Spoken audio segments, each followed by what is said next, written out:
क्या आपको पता है जीवन में सच्ची खुशी और संतुष्टि का राज क्या है?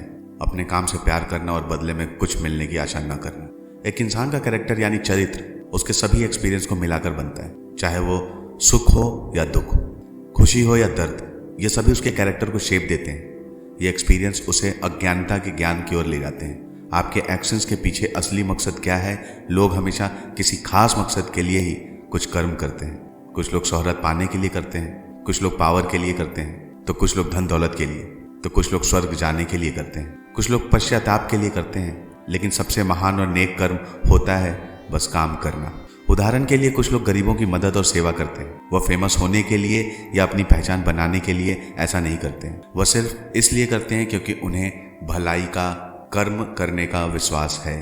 उन्हें काम करना अच्छा लगता है। आज आप जानेंगे स्वामी विवेकानंद जी द्वारा कर्म के बारे में दिए गए विचारों को। स्वामी विवेकानंद जी का असली नाम नरेंद्र नाथ दत्त था। उनका जन्म 12 जनवरी 1863 को एक अमीर और धार्मिक बंगाली परिवार में हुआ था। उन्होंने प्रेसिडेंसी कॉलेज से अपनी पढ़ाई पूरी की। वह न केवल एक महान संत थे बल्कि एक देशभक्त, एक महान फिलोसफर और एक महान लेखक भी थे। 4 जुलाई 1902 को ध्यान करते हुए उनका स्वर्गवास हो गया। स्वामी जी कर्म के मामले में बहुत ही ज्यादा डेडिकेटेड थे। उन्होंने हमेशा कहा किसी भी तरह के काम से निपटने के लिए प्रैक्टिकल होने की जरूरत है। बहुत ज्यादा थ्योरी ने पूरे राष्ट्र को नष्ट कर दिया है। कर्म योग में उन्होंने कर्म को मानसिक अनुशासन और ज्ञान बढ़ोतरी के गाइडेंस की तरह प्रस्तुत किया है। भगवत गीता के फैक्ट्स को शॉर्ट में बताते हुए स्वामी जी ने कर्म के सार और जीवन के इंपॉर्टेंस को डिफाइन भी किया है। स्वामी विवेकानंद जी के अनुसार हम कौन हैं? इसके लिए हम रिस्पॉन्सिबल हैं। हम जो भी बनना चाहें वह बनने की शक्ति हम में है। अगर हमारा आज का रूप हमारे पहले के कामों का परिणाम है तो निश्चित रूप से ही अपने आज के कामों के द्वारा ही हम अपने आने वाला कल भी बना सकते हैं। इसके लिए हमें कर्म करना सीखना चाहिए। कर्म योग क्या है? कर्म योग को अक्सर कारण और प्रभाव का योग, बोने और काटने का योग कहा जाता है, लेकिन यह वास्तव में काम का योग है। कोई भी काम, कोई भी विचार जिसके करने से कुछ होता है कर्म कहलाता है। इस तरह कर्म के नियम का मतलब है काम करना या एक्शन लेना, क्योंकि जहां कहीं भी एक्शन होता है उससे कुछ ना कुछ जरूर होता है। इस सच्चाई को नकारा नहीं जा सकता। कर्म का यह नियम पूरे ब्रह्मांड में सच है। कर्म योग एक मानसिक अनुशासन है जो एक इंसान को ज्ञान के जरिए अपने कामों को पूरा करते हुए लोगों की सेवा करने के लिए कहता है। हम कर्म योग से काम करने के रहस्य, काम करने का तरीका और काम करने की शक्ति के बारे में सीखते हैं। हम इससे सीखते हैं इस दुनिया में सभी कामों का सबसे अच्छा इस्तेमाल कैसे किया जाए। कर्म योग हमें बताता है कि संसार के बंधनों से बाहर निकलने का रास्ता खोजने के लिए हमें धीरे धीरे और निश्चित रूप से इसे समझने और अपनाने की जरूरत है। स्वामी विवेकानंद जी कहते हैं कर्म शब्द संस्कृत के क्री शब्द से लिया गया है। इसका मतलब है करने के लिए। सभी क्रिया कर्म है। टेक्निकली इस शब्द का मतलब है कुछ काम करने से इससे काम का होना भी होता है, लेकिन कर्म योग में हमें कर्म शब्द से ही मनचाहे रिजल्ट लेने होते हैं। इसलिए सभी क्रियाएं कर्म है। सबसे बेसिक काम जैसे कि दांतों में ब्रश करने से लेकर ध्यान जैसे उच्चतम ऊंचाई वाले कामों तक। कर्म योग का मतलब उन सभी ह्यूमन एक्टिविटी से है जो फोकस, स्किल और चालाकी से की जाती है। जिंदगी में मुक्ति का रास्ता बिना कुछ मिलने के लालच के अपने कर्तव्य का पालन करना है। भगवत गीता में श्री कृष्ण अर्जुन और सभी मानव जाति को अपना काम सबसे ईमानदारी से और अपना बेस्ट देते हुए स्किल के साथ करने की सलाह देते हैं, बिना किसी लालच या पुरस्कार की उम्मीद किए। कर्म चरित्र पर स्वामी जी के विचार क्या कहते हैं? स्वामी जी कहते हैं कि यह मान लेना भूल है कि खुशी ही लक्ष्य है। दुनिया में हमारे जितने भी दुख हैं उसका कारण यह है इंसान न समझी से खुशी को ही सबसे अच्छी कंडीशन बनाने की कोशिश करता है, लेकिन एक समय के बाद वो पाता है कि यह खुशी नहीं है बल्कि ज्ञान है। जिसकी तरफ वो जा रहा है उससे उसे सच में उसे खुशी मिलती है।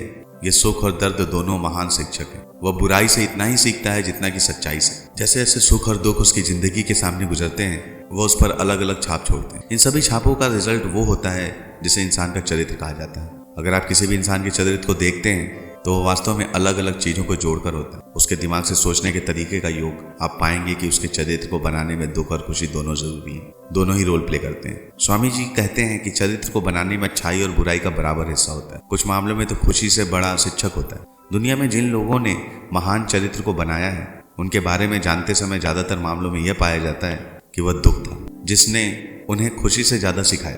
वो गरीबी थी जिसने उसे पैसे से ज्यादा सिखाया। अब यहाँ पर यह ज्ञान इंसान के अंदर ही है, कोई ज्ञान बाहर से नहीं आता। यह सब अंदर है। जितने ज्ञान है सारे अंदर है। जो कुछ भी इंसान इनोवेशन करता है वह पहले से ही मौजूद है। जैसे हम कहते हैं न्यूटन ने ग्रेविटेशन की खोज की थी, तो हमें यहाँ सोचने की जरूरत है कि क्या वो वही कोने में बैठकर उसका इंतजार कर रहे थे या यह उनके दिमाग में आया। फिर समय के साथ कर्म करके उन्होंने इसका पता लगा लिया। संसार को अब तक जो भी ज्ञान प्राप्त हुआ है वो सब मन से आता है। ब्रह्मांड की कभी खत्म ना होने वाली लाइब्रेरी आपके दिमाग में ही है। अपने दिमाग से पूछो। आप जब खुद से पूछोगे तो आपके पास बहुत से आंसर होंगे। बाहरी दुनिया सिर्फ सुझाव और अवसर है जो आपको आपके मन के बारे में जानने के लिए प्रेरित करती है, लेकिन आपके सीखने का पर्पस हमेशा अपने बारे में ज्यादा से ज्यादा जानना होता है। ऐसा होना भी चाहिए। एक सेब के गिरने से न्यूटन को ग्रेविटी के बारे में आइडिया मिला। उन्होंने अपने मन के बारे में जानना शुरू किया। उन्होंने अपने मन में उससे रिलेटेड चल रहे सभी विचारों की पिछली कड़ियों को एक साथ जोड़ना शुरू किया। उनके बीच एक नई कड़ी की खोज हुई जिसे हम ग्रेविटी का नियम कहते हैं। अगर आप सच में देखेंगे तो ग्रेविटी सेब में नहीं थी, न ही पृथ्वी के केंद्र में या किसी भी और चीज में। वह ज्ञान या स्पिरिचुअलिटी इंसान के मन में ही थी। कई मामलों में यह ढूंढा नहीं जाता लेकिन ढका रहता है। जब उसके ऊपर चढ़ी अज्ञानता की परत को धीरे धीरे हटाया जाता है तो इस तरह सीखते सीखते ज्ञान का प्रोग्रेस होता है। इससे सीखने और सच्चाई का खुलासा करने के प्रोसेस से ही होती है। जिस इंसान से पर्दा हटाया जाता है वो ज्यादा नॉलेजेबल होता है, लेकिन जिस इंसान पर यह पर्दा पड़ा है वह अज्ञानी है। चमकीले पत्थर के टुकड़े में आग की तरह मन में ज्ञान मौजूद है। आइडिया वो प्रोसेस है जो उसे बाहर लाता है, जो हमारी सभी फीलिंग्स और कामों के साथ है।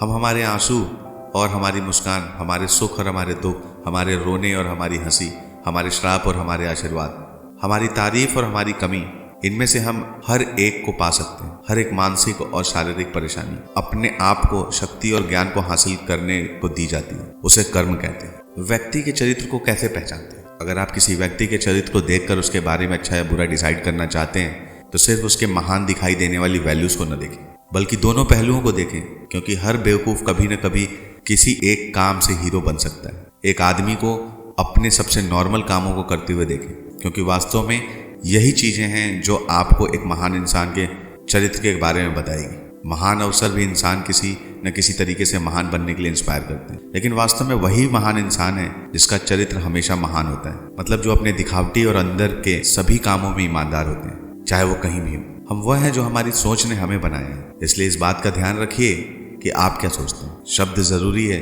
आप जो भी सोचते हैं वही आप हैं। अगर आप अपने आप को कमजोर समझते हैं तो आप कमजोर होंगे। अगर आप अपने आप को शक्तिशाली समझते हैं तो आप शक्तिशाली होंगे। सफल होने के लिए आपके पास जबरदस्त इच्छा शक्ति होनी बहुत जरूरी है। इसलिए लोग चाहे जो कहें, अपने विश्वास पर टिके रहें, विश्वास रखें। दुनिया आपके कदमों में होगी एक दिन। खुद पर विश्वास कैसे करें? स्वामी जी कहते हैं कि कई लोग कहते हैं कि इस पार्टनर या उस पार्टनर पर विश्वास कैसे करें, लेकिन मैं कहता हूं कि पहले खुद पर विश्वास करो। अगर आप पवित्र हैं, अगर आप मजबूत हैं, तो आप पूरी दुनिया के बराबर हैं। हर कोई अपनी जगह पर महान है। कर्म के इस प्रिंसिपल को सिखाते हुए स्वामी जी कहते हैं, कर्म योग प्रिंसिपल का एक हिस्सा एक्टिविटी है। एक हाउसवाइफ की अपनी, हस्बैंड की अपनी, इसी तरह हर किसी की अपनी एक्टिविटी के अनुसार ड्यूटी होती है। यह दिखाता है कि किसी के लिए क्या ड्यूटी नहीं है, दूसरों के लिए क्या वही ड्यूटी है। इसके साथ ये सोचना भी ठीक नहीं है कि यह कर्तव्य छोटा है, दूसरा ऊंचा है। अगर कोई इंसान ईश्वर की पूजा करने के लिए दुनिया से संन्यास ले लेता है तो उसे यह नहीं सोचना चाहिए कि जो लोग दुनिया में रहते हैं, दुनिया की भलाई के लिए काम करते हैं, वह भगवान की पूजा नहीं कर रहे हैं। नहीं दुनिया में रहने वाले पति पत्नी और बच्चों, उनके बारे में ऐसा सोचना चाहिए। जो संसार को त्याग देते हैं वह नीचे आवारा है, क्योंकि हर एक का अपने लोगों के जीवन में अपनी अपनी जगह और वैल्यू है, जिसे वह सिर्फ अपने काम के जरिए पूरा कर सकते हैं। कर्म का रहस्य क्या है? दूसरों की मदद करना, उनकी जरूरतों को दूर करना वास्तव में महान है। लेकिन ऐसी मदद जितनी बड़ी है, जितनी दूर तक मदद की गई है, उतने ही दूसरों का फायदा कर सकती है। अगर 1 घंटे के लिए किसी की कमी को दूर किया जा सकता है तो वास्तव में उसकी मदद है। लेकिन अगर ऐसी सिचुएशन में उसकी जरूरतों को 1 साल के लिए दूर किया जा सकता है तो यह उसके लिए ज्यादा सहायक होगा। लेकिन अगर किसी बड़े तरीके से उसकी इच्छाएं हमेशा के लिए दूर की जा सकती हैं तो ये डेफिनेटली सबसे बड़ी मदद है जो उसे दी जा सकती है। स्पिरिचुअल ज्ञान ही एकमात्र ऐसी चीज है जो हमारे दुख को हमेशा के लिए खत्म कर सकता है। कोई दूसरा ज्ञान सिर्फ कुछ समय के लिए ही जरूरतों को पूरा कर सकता है। आत्मा के ज्ञान से ही जिंदगी में हमेशा कुछ न कुछ कमी होने की परेशानी है या निगेटिव शक्ति हमेशा के लिए नष्ट हो जाती है। इसलिए इंसान को स्पिरिचुअल तरीके से मदद करना चाहिए। सबसे बड़ी मदद है जो उसे दी जा सकती है। जो लोगों को स्पिरिचुअल ज्ञान देते हैं वह मानव जाति को सबसे बड़ा फायदा पहुंचाने वाला है। इस तरह हम पाते हैं कि वह सबसे शक्तिशाली लोग थे और हैं जिन्होंने लोगों को उनकी स्पिरिचुअल जरूरतों में मदद की, क्योंकि स्पिरिचुअल जीवन ही हमारी एक्टिविटी का एक सच्चा बेस है। कर्तव्य क्या है? कर्म योग के बारे में पढ़ते समय यह जानना जरूरी है कि कर्तव्य क्या है। अगर हमें कुछ करना है तो हमें यह पता होना चाहिए कि यह मेरा कर्तव्य है, तभी हम इसे कर पाएंगे। अलग अलग देशों में फिर से कर्तव्य का विचार अलग है। मुसलमान कहते हैं कि उनकी किताब कुरान में जो लिखा है वो उनका कर्तव्य है। हिंदू कहते हैं कि वेदों में जो है वो उनका कर्तव्य है। ईसाई कहते हैं कि जो बाइबल में है वो उनका कर्तव्य है। इसी तरह हम पाते हैं कि कर्तव्य के बारे में अलग अलग सोच। पिछली शताब्दी में भारत में लुटेरों के कुख्यात गिरोह थे जिन्हें ठग कहा जाता था। उन्होंने इसे अपना कर्तव्य समझा। किसी इंसान को मार डालने के लिए वो जो करते थे उन्होंने किया और उनका धन छीन लिया। जितनी ज्यादा लोगों को उन्होंने मार डाला वो उसे उतना ही बेहतर सोचते। नॉर्मली कोई इंसान सड़क पर किसी दूसरे इंसान को गोली मार देता है तो वह यह सोचकर इंसल्टेड हो जाता है कि उसे गलत किया, लेकिन वही इंसान एक रेजिमेंट में सैनिक के रूप में एक नहीं बल्कि 20 को मारता है तो डेफिनेटली खुश होगा। वह सोचेगा उसने अपने कर्तव्य का पालन बहुत अच्छी तरीके से किया। इसलिए हम देखते हैं कि यह सब किया गया काम नहीं है जो एक कर्तव्य को डिफाइन करता है। इस कर्तव्य की निश्चित परिभाषा देना पूरी तरह इम्पॉसिबल है। फिर भी व्यक्तिगत कर्तव्य यह है कि कोई भी काम जो हमें ईश्वर की ओर ले जाता है वह एक अच्छा काम है। यही हमारा कर्तव्य है। कोई भी काम जो हमें नीचे की ओर ले जाता है वह बुरा है और यह हमारा कर्तव्य नहीं है। किसी भी प्राणी को चोट न पहुंचना पुण्य है, किसी भी प्राणी को चोट पहुंचाना पाप है। हम दुनिया की नहीं खुद की मदद करते हैं। दूसरों के लिए हमारे कर्तव्य का मतलब है दूसरों की मदद करना, दुनिया का भला करना। लेकिन हमें दुनिया का भला क्यों करना चाहिए? जाहिर तौर पर दुनिया की मदद करने के लिए, लेकिन वास्तव में खुद की मदद करने के लिए। हमें हमेशा दुनिया की मदद करने की कोशिश करनी चाहिए। यही हमारा सबसे बड़ा मकसद होना चाहिए। लेकिन अगर हम अच्छी तरह से सोचें तो हम पाते हैं कि दुनिया को हमारी मदद की बिल्कुल भी जरूरत नहीं है। यह दुनिया इसलिए नहीं बनी है कि आप या मैं आकर इसकी मदद करें। हमें अच्छा करना चाहिए क्योंकि अच्छा करने की इच्छा हमारे पास सबसे बड़ी ड्राइविंग फोर्स होती है। अगर हम हर समय यह चाहते हैं कि दूसरों की मदद करना भगवान की तरफ से दिया गया हमें स्पेशल राइट है, इसलिए किसी ऊंची जगह खड़े होकर 5 रुपए अपने हाथ में लेकर ये मत कहो ये लो गरीब आदमी, बल्कि आभारी रहिए कि वह गरीब आदमी है ताकि उसे गिफ्ट देकर आप अपनी मदद कर सकें। क्योंकि वह लेने वाला नहीं है जो धन्य है बल्कि देने वाला है। इसलिए आभारी रहिए। आपको दुनिया में लोगों की भलाई करने और दया की शक्ति को इस्तेमाल करने की ताकत और परमिशन दी गई। इस तरह सोचने और काम करने पर आप पवित्र और परिपूर्ण होते हैं, यानी सभी इच्छाओं को पूरा करने वाले इंसान बन सकते हैं। यही एकमात्र तरीका है जिससे हम परिपूर्ण बन सकते हैं।